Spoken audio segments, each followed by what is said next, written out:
Classes, school के online classes चालू हो गए हैं ना। तो आज कैटेकिज्म के इस पहले क्लास में, आज के इस नए साल में पहले कैटेकिज्म के पहले क्लास में मैं आप सबों को स्वागत करती हूँ।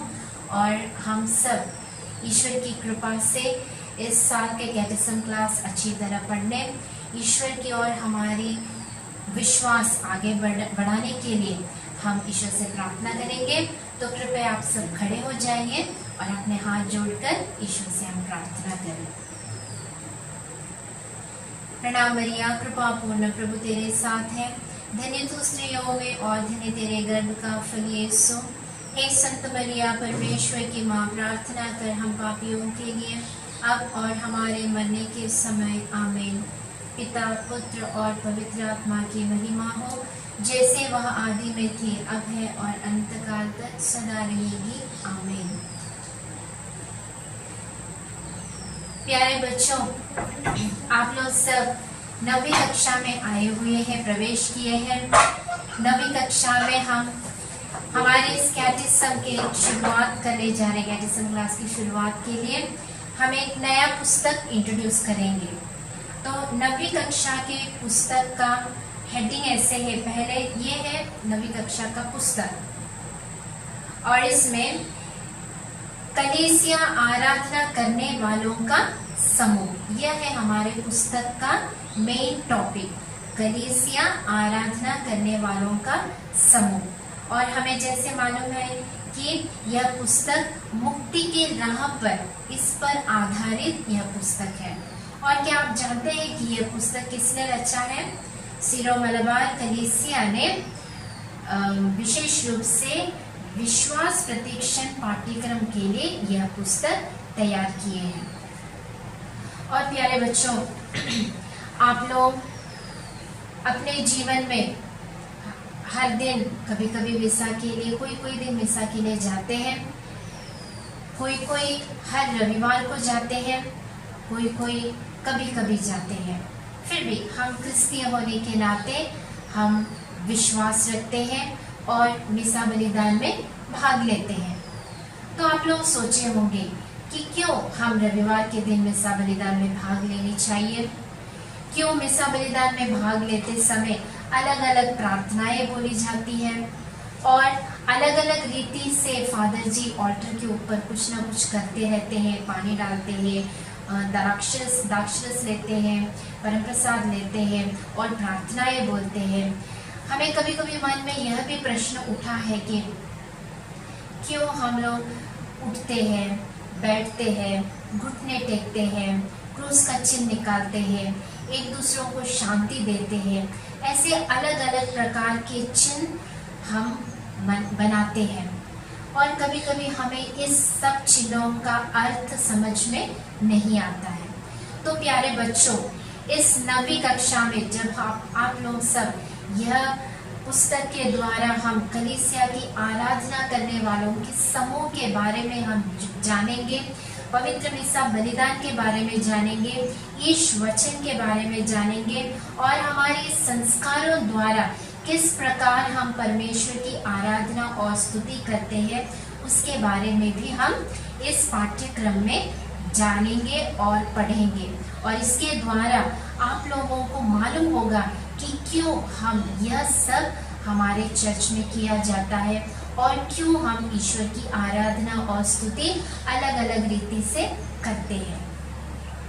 तो प्यारे बच्चों, अपने पुस्तक खोलिए, वहाँ पे पाठ पहला का टॉपिक यह है, ईश्वर की आराधना। क्या है टॉपिक? ईश्वर की आराधना।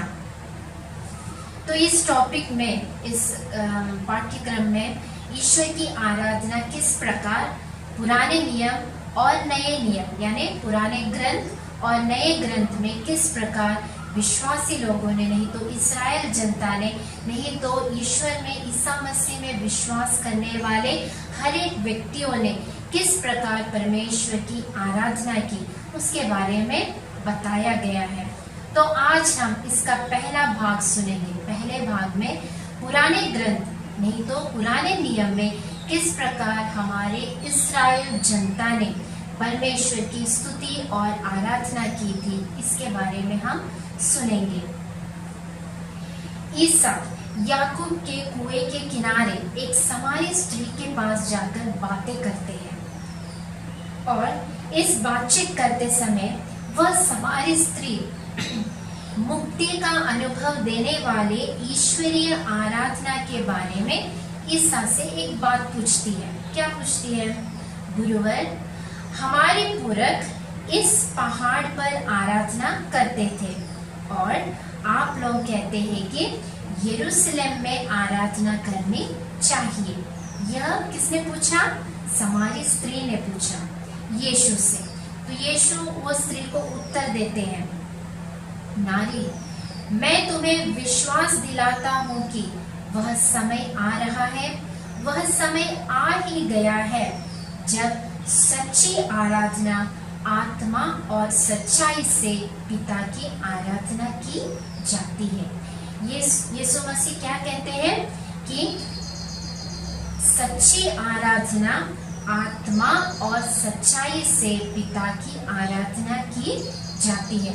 तो दो चीजों की जरूरत है हमारे लिए। क्या है वो? सच्चाई और आत्मा से हम परमेश्वर की आराधना करनी चाहिए। तो प्रश्न यह है कि क्या है सच्ची आराधना? प्रश्न क्या है बच्चों? क्या है सच्ची आराधना? अपने आप को समर्पित करते हुए ईसा ने कलवारी पर परमपिता को बलि चढ़ाई। अपने आप को समर्पित करते हुए ईसा ने कलवारी पर पिता परमेश्वर को बलि चढ़ाई। यह है सच्ची आराधना। हम जब पुराने नियम में देखते हैं, पुराने ग्रंथ में बलि अर्पण, यह शब्द जब हम सुनते हैं तो यह शब्द के द्वारा हमें पुराने नियम में एक व्यक्ति के बारे में हम सोचते हैं। जब हम बलि अर्पण कहते हैं तो ये बलि अर्पण पुराने नियम में किस पर आधारित है? क्या हम बोल सकते हैं ऐसा एक व्यक्ति है जिन्होंने ईश्वर की इच्छा को जानकर अपनी पूरे जीवन को बलि अर्पण किया है। वो कौन है वो व्यक्ति? वह है विश्वास के पिता इब्राहिम। हमने बहुत कुछ सुना है इब्राहिम पिता के बारे में, और उनका ऐसी एक मौका है जहाँ पे वे पिता परमेश्वर को अपने एकलौते बेटे को समर्पित करने के लिए पिता ने उनसे पूछा और वह इब्राहिम रेडी हो जाते हैं अपने एकलौते बेटे इसहाक को समर्पित करने के लिए, और मोरिया पहाड़ पर ले जाते हैं अपने बेटे को बलिदान चढ़ाने। और हमने यह कहानी सुना होगा, है ना? हमने ये कहानी सुना है कि जब बेटे को बलि पर चढ़ाकर मार डालने के लिए चूरा निकालते हैं, तभी ईश्वर की आवाज आती है और ईश्वर बलि चढ़ाने से उन्हें रोककर उन्हें एक मेमना देता है, छोटा सा बछड़ा देता है, जो कि वह इब्राहिम को बछड़े को लेके बलि समर्पित करता है परमेश्वर से। तो परमेश्वर इब्राहिम का वह विश्वास, सच्चे हृदय का वह विश्वास और आराधना परमेश्वर स्वीकार करते हैं। प्यारे बच्चों, आरंभ से ही मानव अपनी बुद्धि एवं सामर्थ्य से उसके परे सब कुछ की आराधना करते आया है। हम जानते हैं कि किस प्रकार लोग सूरज को, चंद्रमा को, सर्प को, अन्य दूसरे चीजों को जो शक्तिशाली है उसकी आराधना करते आ रहे हैं। इन सभी शक्तियों के पीछे इन सबको शक्ति प्रदान करने वाला एक अनंत शक्ति तक इन मानवों का मन पहुंच गया, यानी इन सभी शक्तियों को देने वाला और एक अपार शक्ति है करके मानव ने अनुभव किया। इसलिए अंत में वह अनंत शक्ति को मानव ने एक नाम दिया। क्या है वो नाम? वह नाम है ईश्वर। और इस चुने हुए मानव ईश्वर के प्रतिरूप और छाया में बनाया हुआ है। इसीलिए मानव को अपने आप में एक विश्वास और हमसे परे एक शक्तिशाली ईश्वर है करके वह जानते हुए परमेश्वर की स्तुति और आराधना करते रहा। और इसीलिए संत अगस्टिन कहते हैं, हे ईश्वर, आपने अपने लिए मनुष्य या मानव को सृष्टि किया, लेकिन आप में पहुंचने तक मानव का हृदय कैसे है? अशांत है, क्योंकि ईश्वर पर विश्वास रखकर आराधना करने वाले प्रत्येक मनुष्य जब तक वह ईश्वर के सानिध्य में नहीं आएगा तब तक मानव का हृदय अशांत रहेगा। हम जानते होंगे, आप लोग जानते होंगे कि अन्य धर्मों में, दूसरे धर्मों में, यानी क्रिस्ती धर्म से अलग दूसरे धर्मों में मानव ईश्वर को खोजते हुए जाते हैं, लेकिन हम पुराने विधान, हमारे क्रिस्तीय ग्रंथ के पुराने विधान में हम देखते हैं कि ईश्वर मानव को खोजते हुए आता है। क्या आप लोग बोल सकते हैं, कुछ उदाहरण दे सकते हैं जहां परमेश्वर मानव को खोजते हुए आता है? हम जानते हैं कि हमारे पहले फर्स्ट पेरेंट्स ना, आदम और हेवा जब वे पाप कर कर परमेश्वर से दूर निकल गए तब परमेश्वर ढूंढ कर आते हैं। परमेश्वर कहते हैं, आदम तुम कहाँ हो, है ना। और आदम और हेवा के संतान भी कौन है? वे कायल और हाबिल। वे भी जब कायल ने अपने भाई की हत्या की तब परमेश्वर का आवाज, परमेश्वर आते हैं उनके पीछे। किसके पीछे? कायल के पीछे आकर पूछते हैं कि तुम्हारा भाई कहाँ है। तो हमारा परमेश्वर, जो हमारे परमेश्वर, हम जब पुराने विधान में देखते हैं कि मानवों को खोजते हुए आने वाला एक परमेश्वर है। हमने सुना है मूसा के बारे में, है ना। पुराने नियम में मूसा एक नबी जिन्होंने इस्राएल जनता को फिराओ से छुड़ाकर ईश्वर के राज्य में छुड़ाकर ले आते हैं। तो ईश्वर ने इस्राएल जनता को गुलामी से क्यों छुड़ाकर ले आए? क्योंकि उन्होंने इसलिए छुड़ाया कि वे आराधना के एक समूह हो जाए। तो हमें मालूम है मूसा राजा के पास जाकर कहते हैं कि इब्रानियों के ईश्वर ने हमारे लिए दर्शन दिए हैं, इसलिए कि हम निर्जन प्रदेश जाना है, हमें 3 दिन की यात्रा करना है और वहां जाके हमारे परमेश्वर को हम बलि चढ़ाना है।